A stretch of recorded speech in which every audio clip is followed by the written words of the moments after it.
Aô, rapaziada, bom demais a conta? Eu sou o Léo Goulart, esse é o Gerais Podcast, o podcast da Bem Dizer, vocês bem conhecem. Esse é um episódio especial, o Breno nesse momento tá trabalhando igual louco lá na loja, e aqui eu trouxe trechos dos episódios mais ouvidos por vocês sobre política, assunto relevante nesses últimos tempos, hein? Pra começar, trouxe um trechinho que eu gostei muito, foi um papo muito descontraído com Thiago Mitrô, que na época ele era candidato a vice-presidente do Brasil, e Guilherme da Cunha, na época candidato a deputado federal pelo Partido Novo. Os dois, além de conhecerem muito sobre o funcionamento desse ecossistema político todo que nós estamos, também têm forte atuação para maior eficiência do Estado e melhor aplicação dos recursos do governo. Por exemplo, eu descobri nesse episódio que 60% dos leitos do SUS são privados. E sabia que no governo do estado de Minas Gerais, atualmente, tem um programa que testa educação gratuita, mas gerida por uma rede privada? Muito legal, assiste aí. Porque a gente entende que saúde, segurança e educação são serviços essenciais. O Estado tem que ser focado nisso, né? A gente tem que enxugar a máquina no restante para poder fazer muito bem feito esses serviços que fazem a diferença na vida da população, que é o que a população de fato espera do poder público e que é o que vai permitir ela melhores condições de vida para o futuro. Então, o primeiro ponto é esse. A gente quer focar no que é essencial, já significa que a educação vai ser muito mais prioritária do que num governo que, por exemplo, tem 45 ministérios, ou, como era Minas Gerais, 24 secretarias. Então, a gente, só de concentrar mais atenção, a coisa já melhora. Mas um ponto que eu acho muito importante é o foco no usuário do serviço. Muitos e muitos anos a gente perdeu discutindo educação só sob o ponto de vista do tem que pagar mais professor, tem que jogar mais dinheiro no sistema. A gente insiste que a métrica, a medida, o termômetro tem que ser o aluno precisa aprender mais, aprender melhor, sair com conhecimento que lhe permita encarar a vida e prosperar, né? Sair cidadão dali. Então, o foco para a gente tem que ser sempre a qualidade do serviço. No caso da saúde, é o cidadão que vai procurar o serviço de saúde, o foco tem que ser ele. Na educação, é o aluno. E isso já é uma mudança radical de conceito. Que aí para de ficar só a gritaria em torno do tem que pagar mais, para assim, a gente precisa chegar em melhores resultados, né? E é isso que a gente está fazendo em Minas, é isso que a gente está se esforçando para fazer também, para levar o debate em todo o país. E aí, Thiago, aqui é o nosso maior especialista no novo do assunto, eu acho que ele pode trazer bons exemplos disso. Mas eu queria não esse só a visão foco. do novo, né, que vocês representam, mas como, né, o outro lado, justamente como a educação está dentro de um grupo que tomou posse, acho que é interessante também falar do outro lado, assim, porque, sem dúvida, também não é justo também ficar, tá, eu tenho sempre que ficar justificando, sempre mostrar minha visão, né, não, fala uma vez e é possível. Claro, claro. Uma coisa que as pessoas não se dão conta, vocês sabiam que o SUS, metade dele é privatizado? Não é uma informação que as pessoas costumam, assim... Em que sentido? Metade dos leitos no Brasil hoje que atendem do o SUS SUS são leitos de organizações privadas, né? A Santa Casa é uma organização privada, não é uma organização do Estado, né? É uma organização privada que é contratada pelo governo para atender via SUS, né? E você tem ali, acho que 40% do SUS é de organizações sem fins lucrativos e 7% é de organizações com fins lucrativos que atendem pacientes pela rede do SUS. Você não vê ninguém na rua fazendo piquete falando que privatizaram o SUS e tudo porque o paciente da rede pública vai numa instituição privada para ser atendido. E, em boa parte dos casos, são instituições que conseguem oferecer um serviço de saúde ali, um atendimento hospitalar e tudo melhor, né, do que aqueles hospitais que são 100% públicos, né? Na educação, a gente tem essa visão de que se a gente tiver modelos de oferta de ensino que não seja o Estado sendo dono da carteira, do tijolo, contratando na sua própria folha o professor e tudo, a educação vai deixar de ser pública, né? Não vai. O SUS é público. Qualquer brasileiro que queira ir no SUS, ele tem direito. Muitas vezes não consegue ter acesso. Tem fila, não consegue ali fazer o procedimento que precisaria e tudo, mas ele tem o direito a isso. E nós acreditamos que o direito à educação básica tem que ser um direito de todos. Afinal de contas, como a gente defende o liberalismo, não existe cidadão livre sem uma formação que lhe dê condições de poder ser o que ele quiser, né? Então, alguém que não tem acesso a uma educação básica de qualidade não vai ser um cidadão livre. Ele vai estar ali à mercê do que os outros quiserem para ele, né? Então, é um preceito fundamental do liberalismo você dar igualdade de oportunidades para que todos possam chegar onde quiserem, o quão longe forem capazes e tiverem vontade de chegar. E para isso você precisa de uma educação básica de qualidade. Agora, essa educação básica de qualidade para todos não precisa ter 100% da sua oferta, praticamente como é hoje no Brasil, né? Hoje você tem quase 50 milhões de alunos e pouco mais de 40 milhões estão na rede pública, né? São 48 milhões e 40 milhões na rede pública. Da básica até o... Até o ensino médio, né? Ensino infantil, fundamental e médio. E a gente tem essa lógica, então, de que tudo precisa ser com um tijolo construído pelo órgão público, a carteira comprada pelo órgão público, o professor contratado pelo órgão público. Por que a gente não pensa em modelos diferentes? Na Holanda, por exemplo, que tem uma das melhores educações básicas do mundo, o governo não é dono de praticamente nenhuma escola, né? Ele tem convênios com escolas que ofertam as vagas para a comunidade de forma gratuita, o governo paga, mas as escolas ali são geridas por organizações privadas. Isso permite, inclusive, que você tenha multiplicidade de oferta do tipo de escola que você vai ter. Hoje, o filho do rico, ele escolhe, o pai, né, normalmente escolhe para os filhos, o pai e a mãe, se quer ter uma escola montessoriana, uma escola Waldorf, uma escola construtivista, uma escola bilíngue, uma escola focada no Enem, né, se vai ali deixar o filho o dia inteiro na escola, se vai ser só de manhã ou à tarde, tudo mais. O filho do pobre só pode escolher a mais perto de casa, né? Por que ao pobre é relegado o direito de escolher o tipo de educação que quer ter a sua filha, o seu filho, né? E o rico pode ficar escolhendo esses diversos tipos de educação que tem.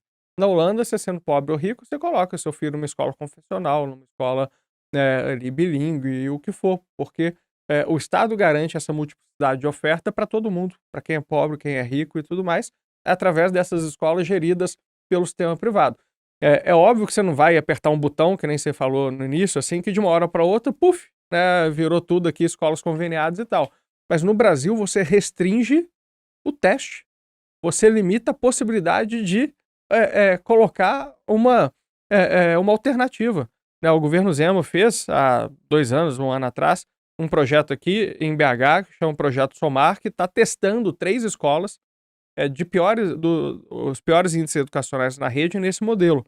Foi um bafafá enorme. Que tinham os piores índices. Os piores índices foram agora concedidas para uma organização que passou para um edital e que agora está gerindo essas 3 escolas. Com uma série de regras, assim, está longe de ser o modelo ideal, mas já é um modelo intermediário, né? Então, isso é parte do que a gente defende, assim. É claro que a gente tem que fortalecer a estrutura instalada, né, que é praticamente 80% da rede básica hoje. Tem que melhorar a qualidade, né? O governo de Minas está fazendo isso, melhorando a infraestrutura, melhorando a formação dos professores, melhorando a qualidade da merenda, transformando essas escolas de tempo parcial para tempo integral, né? Então, estão sendo feitas melhorias ali no sistema atual. Mas também estão sendo feitos testes para ver se não tem um outro modelo que pode funcionar melhor no Brasil, que a gente não sabe se vai funcionar ou não, porque não deixam testar, né? Então, acho que isso é um ponto importante. O foco da educação básica tem que ser o aluno, e não quem é o dono da carteira, né? Na folha de pagamento de quem que está o professor, tem que ser qual é aquele resultado educacional que mais vai dar liberdade para o aluno poder ser o que ele quiser ser da sua vida depois. Então, isso na educação básica, falando assim, grosso modo, dos princípios gerais. E na educação superior, algo parecido também. A gente acredita que todo brasileiro que queira acessar o ensino superior, né, possa acessar independente da sua condição de vida. Agora, o ensino superior, ao contrário da educação básica, que tem um benefício para a sociedade como um todo, né, você educar a população como um todo, no ensino superior você tem um benefício individual que, às vezes, ali até se sobrepõe ao da sociedade, dependendo da escolha que você faça, do curso que você quer fazer, o que você vai fazer depois e tudo. Dá um exemplo aqui. Qual que é o benefício para a sociedade? Que um filho de banqueiro vai estudar medicina no FMG para depois abrir uma clínica de estética no Belvedere. em que ele está retornando para a sociedade. Um investimento que a sociedade colocou nele foi altíssimo. Um curso de medicina no FMG, o custo é altíssimo. Daí o cara, filho de banqueiro e tal, estudou só nos colégios top, escola americana, não sei o que e tal, fez medicina no FMG, agora tem uma clínica ali de Botox no Belvedere. Em que ele está retornando para a sociedade? Então eu acho que o Estado investiu nesse cara tem que voltar para a sociedade. Por que a gente não cobra um ressarcimento dele? Né? Então, assim, o ensino superior, dependendo das escolhas, você tem um ganho individual muito grande. Esse cara provavelmente está milionário, né? Porque tem demanda ali, cheio de gente rica querendo fazer procedimento estético. E ele tem que retornar para o FMG o valor que a sociedade investiu nele, a meu ver. Então a gente pensa em olhar o sistema do ensino superior como um todo, né? Assim, onde todo mundo tem que ter condições de ter acesso, mas depois que você forma, você tem que ressarcir o ganho que você teve. Se o ensino superior não te fez ter uma renda acima da média, acima de determinado nível, tudo bem. Você ganhou sua formação, conseguiu ali um emprego, né, que está te remunerando, mas não tão acima. Mas se o ensino superior te fez subir de patamar de vida, financiado pela população brasileira, você tem que ressarcir, né? Então, essa é parte da lógica que a gente quer implementar no ensino superior também. Vocês perceberam, eu e o Breno são bem leigos nessas coisas todas, mas isso aí que você falou não vai um pouco de contra o que é liberalismo, não? Assim, no caso de ter que ressarcir e tudo mais, ou tipo assim, ele teria liberdade de estudar lá e ficar rico e ir embora e vai trabalhar muito mesmo. Não, tudo bem, eu não estou tirando dele esse direito, mas quem pagou pela formação que ele Entendi. teve foi a população mais simples. População, entendi. Porque quem financia o Estado hoje é a grande maioria, quem proporcionalmente mais paga imposto no Brasil é a população mais pobre. E hoje a gente tem, já mudou um pouco o cenário, mas ainda tem inúmeros exemplos, as faculdades públicas de medicina, isso. Quem acessa a faculdade pública de medicina é a população mais rica. Sim. Né? E ele continuaria tendo a opção de ir para outra faculdade. Paga, Total, né? exato. Entendi. Não tem, ninguém tira dele esse direito. Ele pode escolher o que for. Agora, se optar por ir por um financiamento público, né, e ele conseguir ter uma mudança no patamar de vida por conta disso, ele tem que ressarcir para poder dar acesso a mais pessoas. Porque senão o sistema vai acontecer o que está acontecendo agora. O sistema está quebrando. O sistema de ensino superior público no Brasil. Todos os anos, desde o governo Dilma, é contingenciado o recurso do ensino superior no Brasil. Não é uma novidade do Bolsonaro isso. Desde a Dilma isso é feito porque não tem recurso, né? A estrutura de financiamento do ensino superior público no Brasil hoje, ela está fadada ao fracasso. E aí, você curtiu?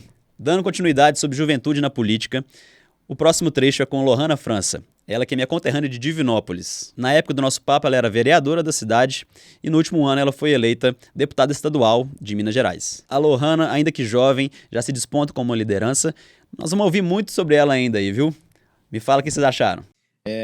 E aí, você foi eleita 2 anos atrás, né? E agora você já é para deputada estadual. Isso. Então, aí acho que você já deve estar até acostumado com essa pergunta, né? Sobre essa transição, né? Foi até uma coisa que a gente conversou com a Duda, foi legal a opinião dela sobre isso, de que você não pegar os 4 anos, não cumprir os 4 anos mesmo de um mandato e já pular, né? Não é esse o termo. Pleitear um próximo, né? Subir um degrau aí. Qual que é a sua opinião sobre isso, né? E porque acaba que falta uma continuidade, acho que é reconhecível isso, né? Sim. Eu entendo que o melhor seria se a gente tivesse eleições únicas. Se a gente tivesse só uma eleição de 4 em 4 anos. O argumento político que é contra isso diz que seria muito número para as pessoas votarem. Mas eu acho que isso é subestimar a inteligência do eleitor. E aumentar, 2, né? Exatamente, prefeito e vereador. A gente economizaria muito, porque o processo de organização de uma eleição é um processo caro, o processo de distribuição de urnas eletrônicas é um processo custoso, envolve forças armadas, é uma coisa muito complexa. Então, a gente conseguiria fazer com que isso fosse mais simples, mais econômico para o país, se acontecesse uma eleição única. E aí, a gente não teria pessoas interrompendo seus mandatos no meio. O problema é, quando a gente se vê de frente para um vácuo de representatividade, a gente precisa agir. Quando eu estava como pré-candidata a vereadora, teve gente que quis que eu fizesse uma promessa de campanha de que eu não seria candidata a deputada. E eu disse, não vou fazer.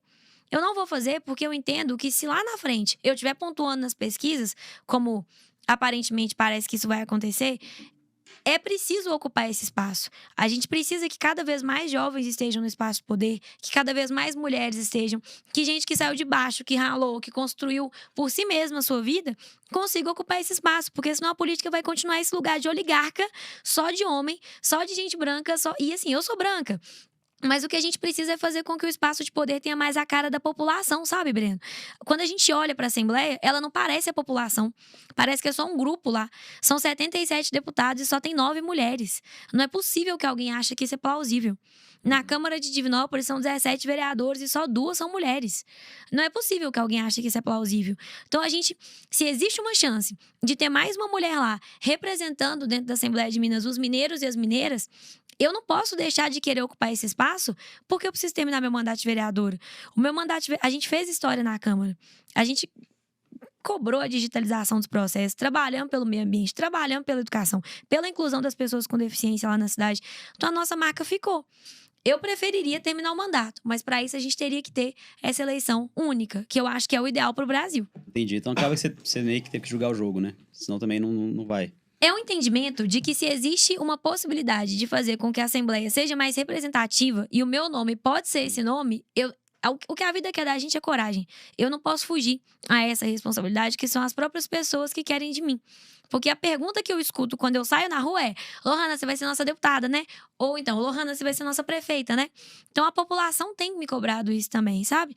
Então, eu preciso ter coragem de abraçar esse desafio. Porque, muito honestamente, Léo, pra mim, a zona de conforto de continuar como vereadora é muito melhor. Eu tô me jogando numa disputa muito maior, muito mais dispendiosa, muito mais cansativa. Vamos supor que eu tenha pouco voto. Isso é um desgaste muito grande. Então, a zona de conforto de continuar como vereadora com mais 2 anos e meio de mandato garantidos é muito, muito atrativa. Então, é um gesto de coragem me lançar um desafio em que a chance maior é de derrota.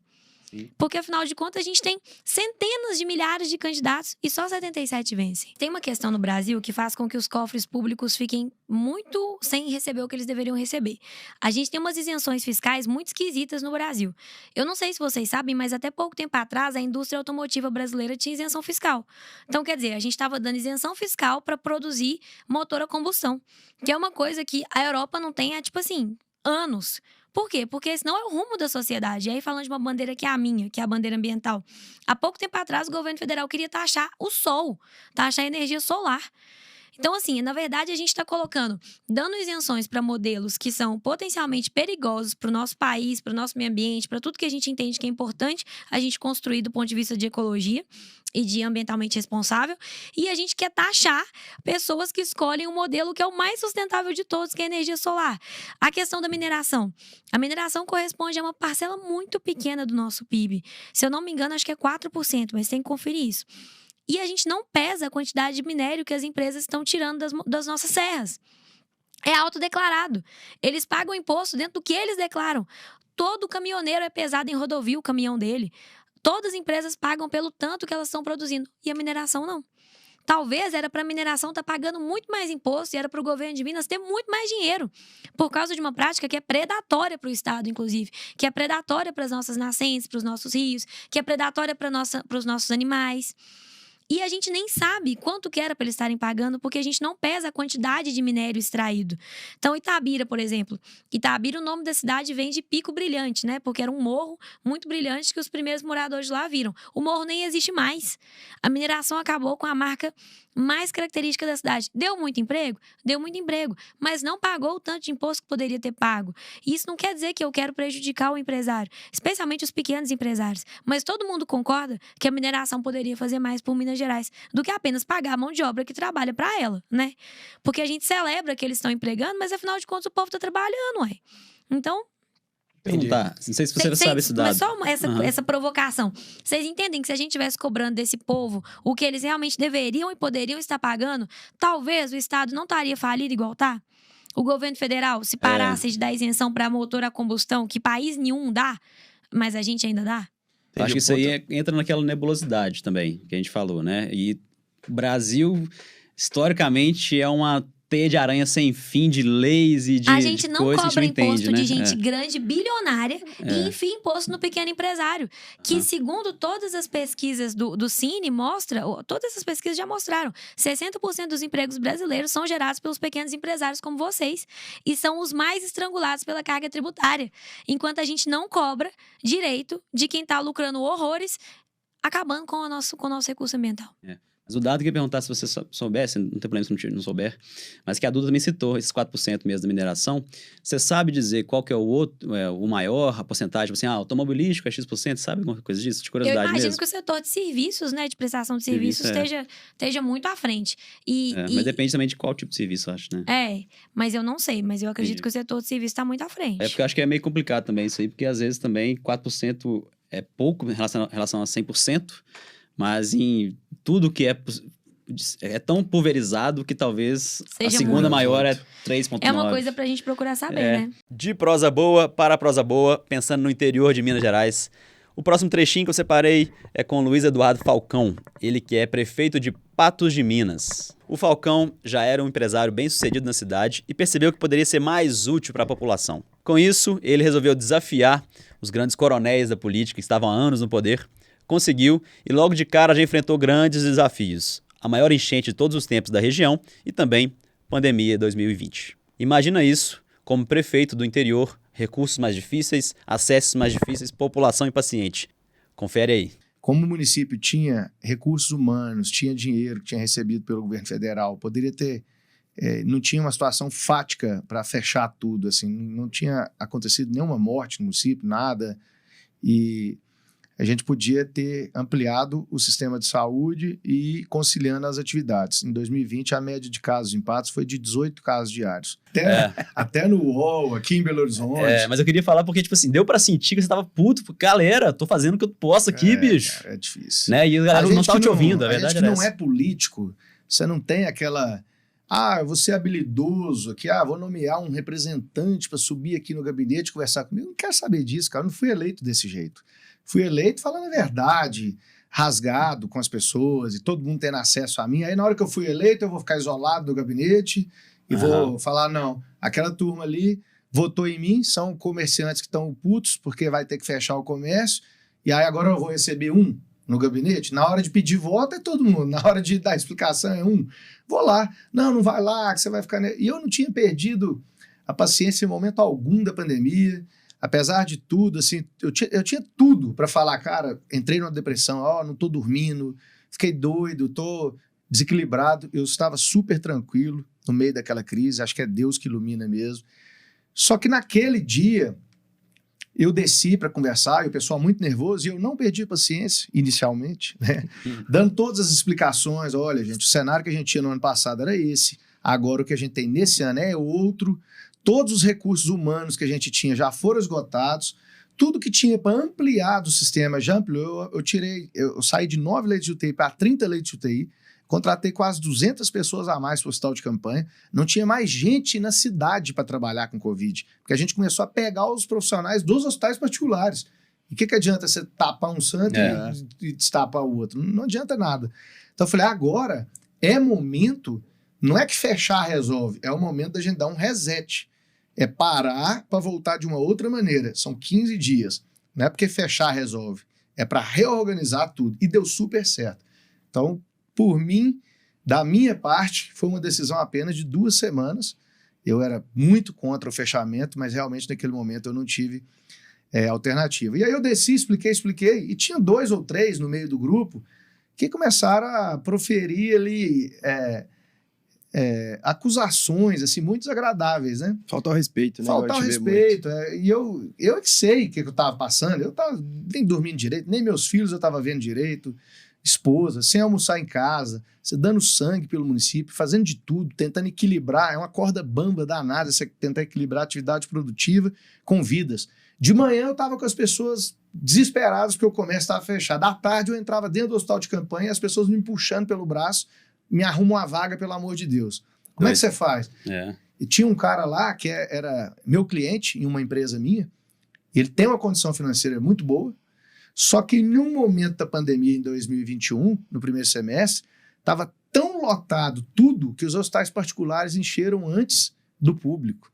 E os hospitais particulares fecharam a porta, entre aspas, e falaram, aqui não cabe nada, não tem nem na cozinha, não cabe mais. E esse cara estava no corredor do hospital de campanha o dia que eu fui lá. Ele foi um dos que puxou meu braço, falou, Falcão, arruma um leito para mim, cara, pelo amor de Deus, eu tô com 80% do pulmão comprometido, com um bujãozinho de oxigênio do lado, e eu não podia fazer nada naquele momento. Então é só quem passa por isso para saber o desespero. Você, candidato a prefeito, achando que vai cuidar da rua, da escola, Reformar. você vai fazer obra, né? Vai construir dos últimos 30 anos, a maior desse século. E talvez sejam até os maiores estragos da história, porque a cidade cresceu de mais de 30 anos para cá, né? Talvez tenha tido mais casas atingidas, mais áreas atingidas. E embora não sejam enchentes como de Ibirité, Raposos, que a gente tem visto aí, que é coisa assim, a enchente vem, derruba, mata as pessoas. Lá em Patos não tem isso. Lá em Patos é um alagamento, né? O rio sobe até lentamente, até que sob controle, dá uma condição de previsibilidade, só que atinge muitas casas. As pessoas Desabriga, né? acaba tendo que desalojar essas pessoas e colocar elas em estruturas disponíveis aí através da prefeitura. Então, eu fui para campo. Eu fui lá, coloquei uma bota, 7 legos, molhei, carreguei as coisas junto com as pessoas. Isso é marketing, né? Tem gente que acha que isso é marketing. Na verdade, não. Na verdade, isso é vergonha na cara. As pessoas estão pagando seu salário. Na hora de pedir voto, você vai. Na hora de dar uma notícia boa, você quer que todo mundo apareça para você anunciar. Quando tá tudo bonitinho, você passeia, né, dá tchau para as pessoas. Na hora que a pessoa tá com água dentro da casa dela, na hora do desespero, o prefeito não vai aparecer? Então, eu apareci. Eu fui em todos os pontos de alagamento, vários dias seguidos, fiz de tudo. Carreguei coisa, orientei, convenci muita gente a sair de casa de forma preventiva, que a pessoa não acredita que a água vai chegar. Então, junto da Defesa Civil do município, a gente convencia, olha, tá chovendo tantos milímetros hoje, amanhã, depois, o nível do rio tá assim assado, vai chegar na sua casa provavelmente amanhã, vamos sair agora que tá de dia, porque de madrugada vai ser, nós vamos vir do mesmo jeito, mas vai ser desespero, escuro, todo mundo assustado, não é o ideal.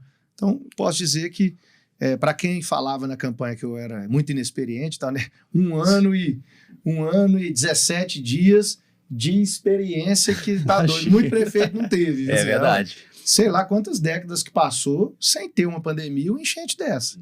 Tá doido. Acho que não, mas na sequência não teve, com certeza. Ao mesmo tempo. E aí, eu imagino como é que foi, tipo, esse convencimento e também, cara, eu tenho que fazer todo um background ali, poder liberar espaço para poder receber essas pessoas. Como é que é essa logística toda de movimentar as pessoas? Requer um poder de ação coordenada, né? Uma organização muito grande. E é lógico que não é perfeito, porque é tudo muito repentino, é tudo muito tumultuado, mas a Defesa Civil do município é extremamente importante. A Defesa Civil ela trabalha com essa questão de desastres, de medir o nível do rio, saber aonde que a água vai atingir. E aí vem as forças de segurança do Estado, que são fundamentais também. O Corpo de Bombeiros e a Polícia Militar, que são treinados para isso, estudam, trabalham para isso. E a maioria já enfrentou isso em outras regiões, né? O pessoal transfere, né? O comandante da nossa 10ª região lá, assim como o comandante dos bombeiros, são 2 que já trabalharam aqui na capital, já trabalharam em outras regiões. Então, o pessoal preparado. A gente montou um gabinete de crise, né? Digamos assim. Aí entra o WhatsApp, que a minha esposa fica muito brava com esse negócio de WhatsApp. Fala, você fica o dia inteiro no WhatsApp. Imagino. Mas é porque é o maior instrumento de trabalho. Tudo é grupo. Criei um grupo com o comandante da polícia, com o comandante dos bombeiros, com o coordenador da Defesa Civil, com os meus secretários mais envolvidos na questão, que é o de obras, o de governo, da assistência social, né, de desenvolvimento social e de saúde, e pau na máquina. Tá acontecendo isso, equipe para cá, equipe para lá, vai precisar de lugar para abrigar as pessoas. O ginásio tal e a escola tal já estão disponíveis. Beleza, arruma a questão de alimentação. Startam a campanha de donativos, porque enquanto o município dava conta de fazer tudo, a gente foi fazendo. Na medida em que a gente viu que ia ser necessário, até caminhões, todos os caminhões do município para fazer as mudanças das pessoas, dos bombeiros ali, a gente viu que não seria suficiente. Aí aqui quero até reconhecer uma característica que quem não conhece Patos de Minas precisa saber o tanto que o nosso povo é hospitaleiro, trabalhador, ordeiro. Com um áudio de WhatsApp, eu fiz aparecer caminhão na cidade para todo lado.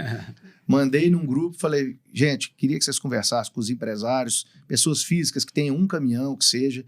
Nós estamos precisando nesse momento para retirar as famílias de forma emergencial e a força de trabalho do município já foi comprometida.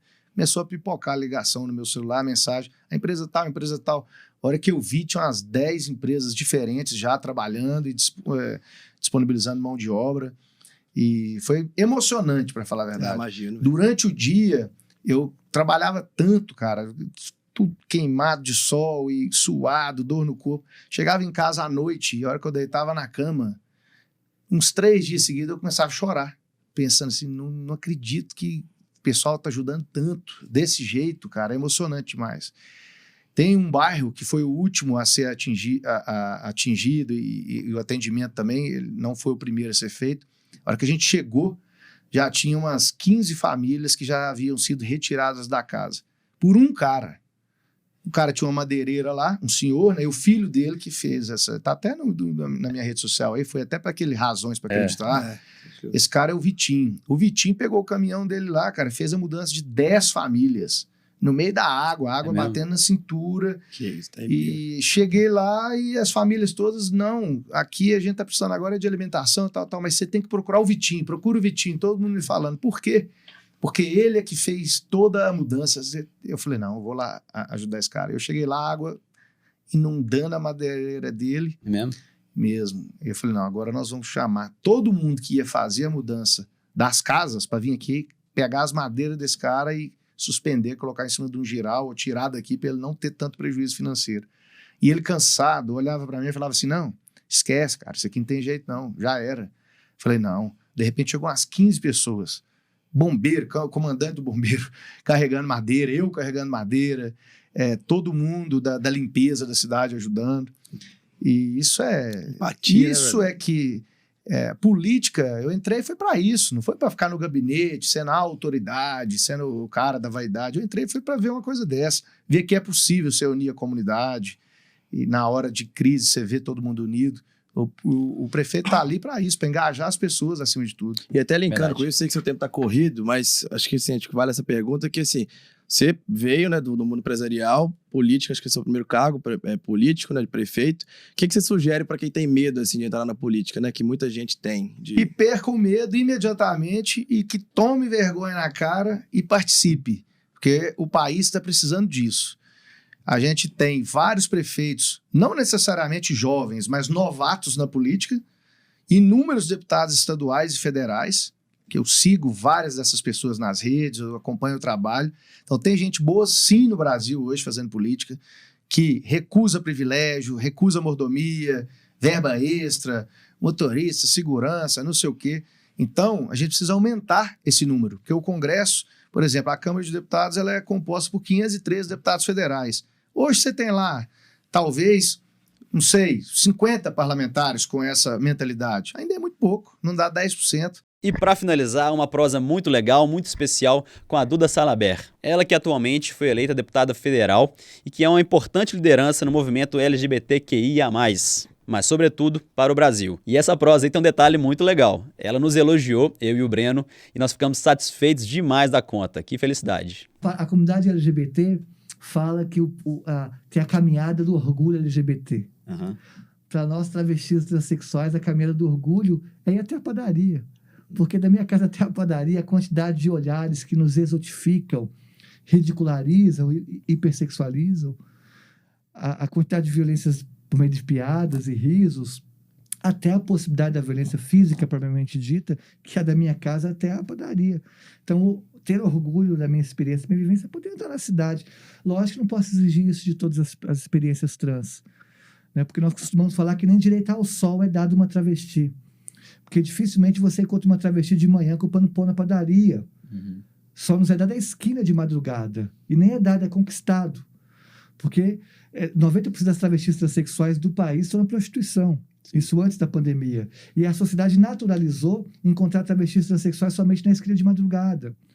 Porque a violência social é tamanha, né, que acaba empurrando esse grupo populacional para esse grupo aviltado, nesses locais de alisamento social. Marginalizado. Agora, então, eu consigo transitar pela cidade, mas também porque eu sou uma vereadora, sou reconhecida socialmente, tive uma experiência acadêmica e tenho estabilidade financeira. Uhum. E isso me dá saúde mental. Agora, é muito difícil você comprar de um grupo que foi expulso de casa. Porque, segundo a UFMG, 6% das travestis transexuais de BH foram expulsas de casa com menos de 13 anos de idade. Segundo a UFMG, 91% das travestis transexuais de Belo Horizonte não concluíram o ensino médio. 90% na prostituição. Então, um grupo que foi violentado em todas as suas instâncias é pedir muito que transite pela cidade com olhares que é na sociedade que vão nos exotificar, hipersexualizar, ridicularizar e aí chegar à violência física propriamente dita. Sim. Eu faço porque eu consigo enfrentar devido ao histórico de privilégios que me mantém, diferente das companheiras que estão numa situação de exclusão. Mas, enfim, eu estou querendo dizer isso para ilustrar que todo espaço é um espaço de disputa, Sim. inclusive o espaço da igreja. É a né? igreja. Que legal. E quem fala por fora não sabe como é que é por dentro, tá afim só de, né, tá estereotipado, bota o grupo, nós falamos. E estereotipado, por exemplo, a igreja que eu Lacrar. frequentei foi super bem recebida na igreja. Pois é. Olha Um beijo só. a todo mundo aí da Metodista, Que na legal. Avenida Portugal aí. E Pampulha. sobre... Você estava falando muito sobre, né, né, até mesmo a sua posição, assim, e você tentou primeiro o Senado, né? Foi que ano que foi? 2018. 18. Depois, vereadora. Eu acho que também tem uma coisa que é meio natural, porque tem que ser assim pra você ir conquistando degrau a degrau. Mas tem uma questão de carreira política, né, assim. Uhum. E é uma coisa que me incomoda muito, porque se a pessoa ela é obrigada a desenvolver uma carreira, né, ela faz o que é necessário para que a carreira tenha sucesso, né? E aí seja isso, né, pensando em patrimônios públicos, né, interesses públicos, sendo interesses pessoais, né? E eu sei, considerando toda essa nova política que você representa, inclusive acho que você falou de lixo zero dessa campanha, tinha uma questão do Wi-Fi também, que tinha que mudar, né? Foi super legal isso, né? Como a gente fez a campanha sem nenhum santinho, nenhum panfleto, nenhuma bandeira, nada, Uhum. aí a gente buscou formas de o nosso nome se De propagar aparecer. pela cidade. Aí uma delas a gente pediu para as pessoas mudar o nome do Wi-Fi. Então, quando você colocava o Wi-Fi, todo mundo pediu para as pessoas colocar Duda 12.000, que era Duda Vereadora 12.000. Aí os Wi-Fi da cidade tudo viraram Duda Vereadora 12.000. Muito legal, essas coisas criativas eu gosto muito. Vou fazer um arroba estilo bem dizer. Manda um print e ganha desconto Já na foi loja. cupom já. Mas, e qual que é a sua opinião sobre essa questão dessa carreira política? Seja, né, a necessidade de começar, vamos supor, não começar, mas vereadora, depois deputada, enfim. E sobre isso, também, tempo de mandato, essas coisas todas. Você tem uma opinião em relação a isso? Eu prometi cumprir meu mandato de vereadora. Uhum. Eu acho importante o político concluir um projeto para a cidade. Eu não sou não gosto muito desse processo que as pessoas dizem na linguagem popular de ficar pulando de galho em galho, né? Então, foi uma promessa de campanha que fiz. Agora, tem que lembrar que após eu ser eleita, alguns dias depois de eu ser eleita, eu recebi 2 ameaças de morte do maior grupo de ódio da internet brasileira, do qual surgiram aqueles terroristas que cometeram o atentado na escola de Suzano, em São Paulo. Sim. Eles mandaram um e-mail para mim, dizendo que iriam me matar e transformar a escola que eu dava aula num mar de sangue. Que isso. E mandaram esse e-mail também para os donos da escola, dizendo que se a escola não me demitisse, eles iriam transformar aquela escola num mar de sangue, eu sou demitida logo em seguida. E após essas ameaças de morte, eu tive uma reunião com a Comissão Interamericana de Direitos Humanos, com representantes da ONU, a fim de garantir a minha segurança. E uma das definições dessas reuniões era de que, às vezes, se eu estivesse em outro cargo, a minha segurança seria maior, já que a de vereador existe segurança, mas ela é mais precária do que você estar numa esfera federal, que lhe blinda muito mais. Certo. Então, a minha promessa é de cumprir o mandato. Mas a gente tem conversado muito com a sociedade, porque, primeiro, se a gente quer transformação da sociedade, pelo menos na plataforma que carrega, tem que estar viva. Uhum. Nós vivemos um país de violência política muito grande. Tivemos a morte da Marielle Franco, executada. Né? O próprio presidente Jair Bolsonaro tomou uma facada, dentre outras violências políticas que a gente vê no dia a dia. Então, eu tenho preocupação com a minha segurança e também a análise de conjuntura política, de que a gente tem visto que as bandeiras que nós carregamos são bandeiras que têm que ser discutidas em esfera nacional, porque são bandeiras estruturantes. O município, embora consiga fazer um debate amplo, ainda é muito localizado. Então, minhas bandeiras principais, que é mobilidade urbana, educação, meio ambiente, direitos humanos são debates que têm que ser feitos em esfera nacional. Sim. Então, eu não sei se, em relação à candidatura, se eu vou me candidatar esse ano, mas embora eu tenha prometido, e falo isso sem nenhuma vergonha, cumprir o mandato, se as ameaças de morte se intensificarem e a sociedade entender que as bandeiras que nós carregamos, já que são de esfera nacional, têm que ser defendidas lá por causa de uma conjuntura política que o vai pedir, eu me candidataria. E teria um diálogo franco com a sociedade. Eu prometi cumprir o mandato, sim, mas a conjuntura tem feito isso e vamos construir coletivamente. Não, extrapolou também, pelo amor de Deus, né? Isso aí Agora, em relação ao carreirismo político, eu acho muito ruim. Acho que nós temos que ter um projeto para a sociedade, construído coletivamente, e esse projeto tem que se materializar. Agora, o carreirismo político é o oposto. É só eu querer me eleger minha família e a gente, quanto grupo político, ficar eternamente, né? Aí é muito ruim. O que a gente tem é construir um projeto e materializar esse projeto. Como professora, também mãe, você acredita ser o momento certo para retorno das aulas presenciais? Se eu fosse presidenta do Brasil, porque o debate tem que ser federal, a escola seria a última a fechar e a primeira a abrir. Sim. Então, fecham os bares, mas mantém a escola aberta. Fecham os estádios de futebol, mas mantém a escola aberta. Sem dúvida. Fecha o comércio, mas mantém a escola aberta. Até a escola tem um papel fundamental. Dentre eles, o combate ao trabalho escravo, que é uma realidade no Brasil. Muita gente defende o chamado homeschooling, que é a educação da família.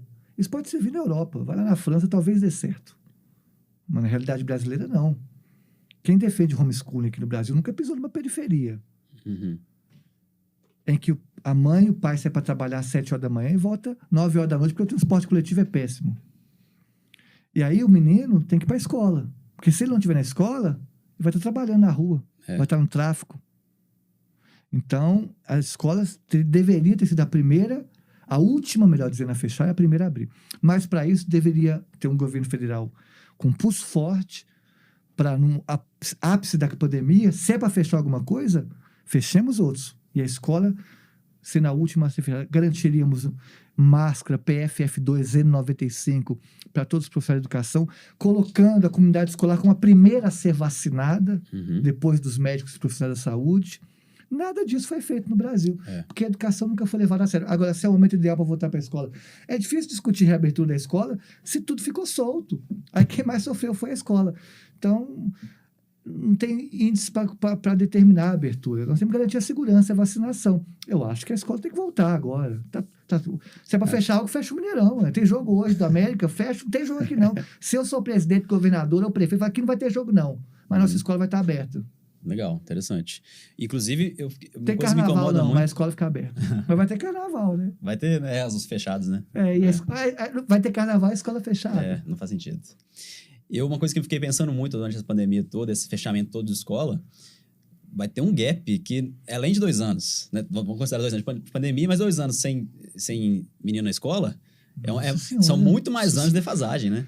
Isso a gente não vai... isso a gente vai saber isso aí daqui a 20 anos. Pois é.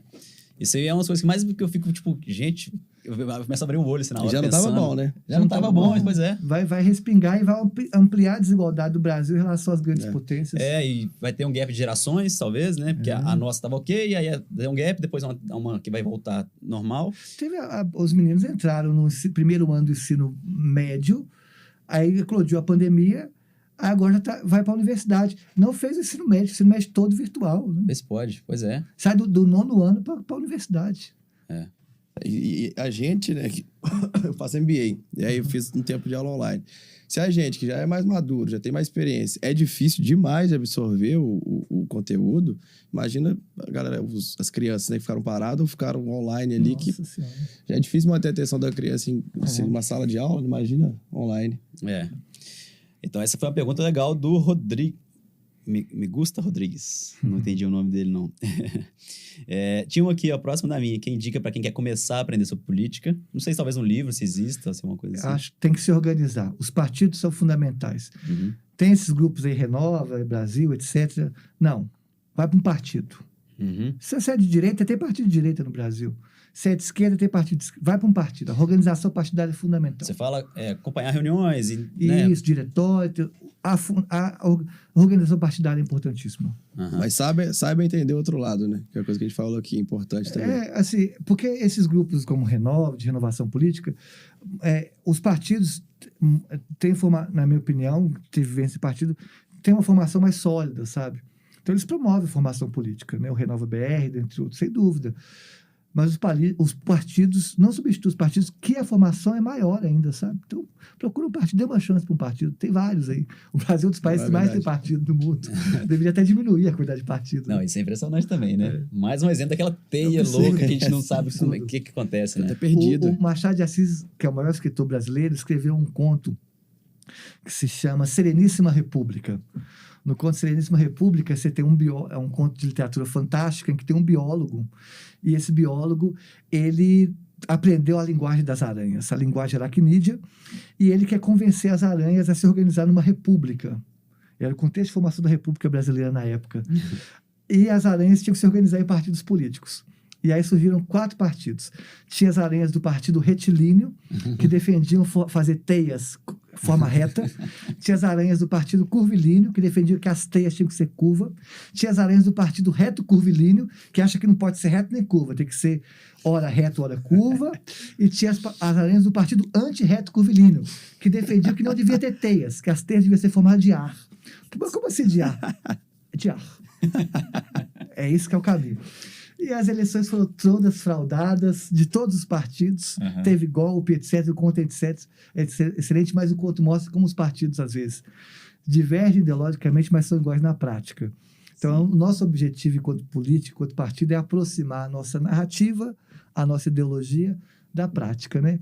Nunca vai ser igual, mas o mais próximo a gente tem que buscar ser. Nem tentar. Reconhecendo as nossas contradições, porque o ser humano ele é contraditório, a política também o é, mas entendendo que a contradição é parte do humano, mas nós temos que tentar superá-la para buscar aproximar a teoria da prática, né? Isso é verdade, total.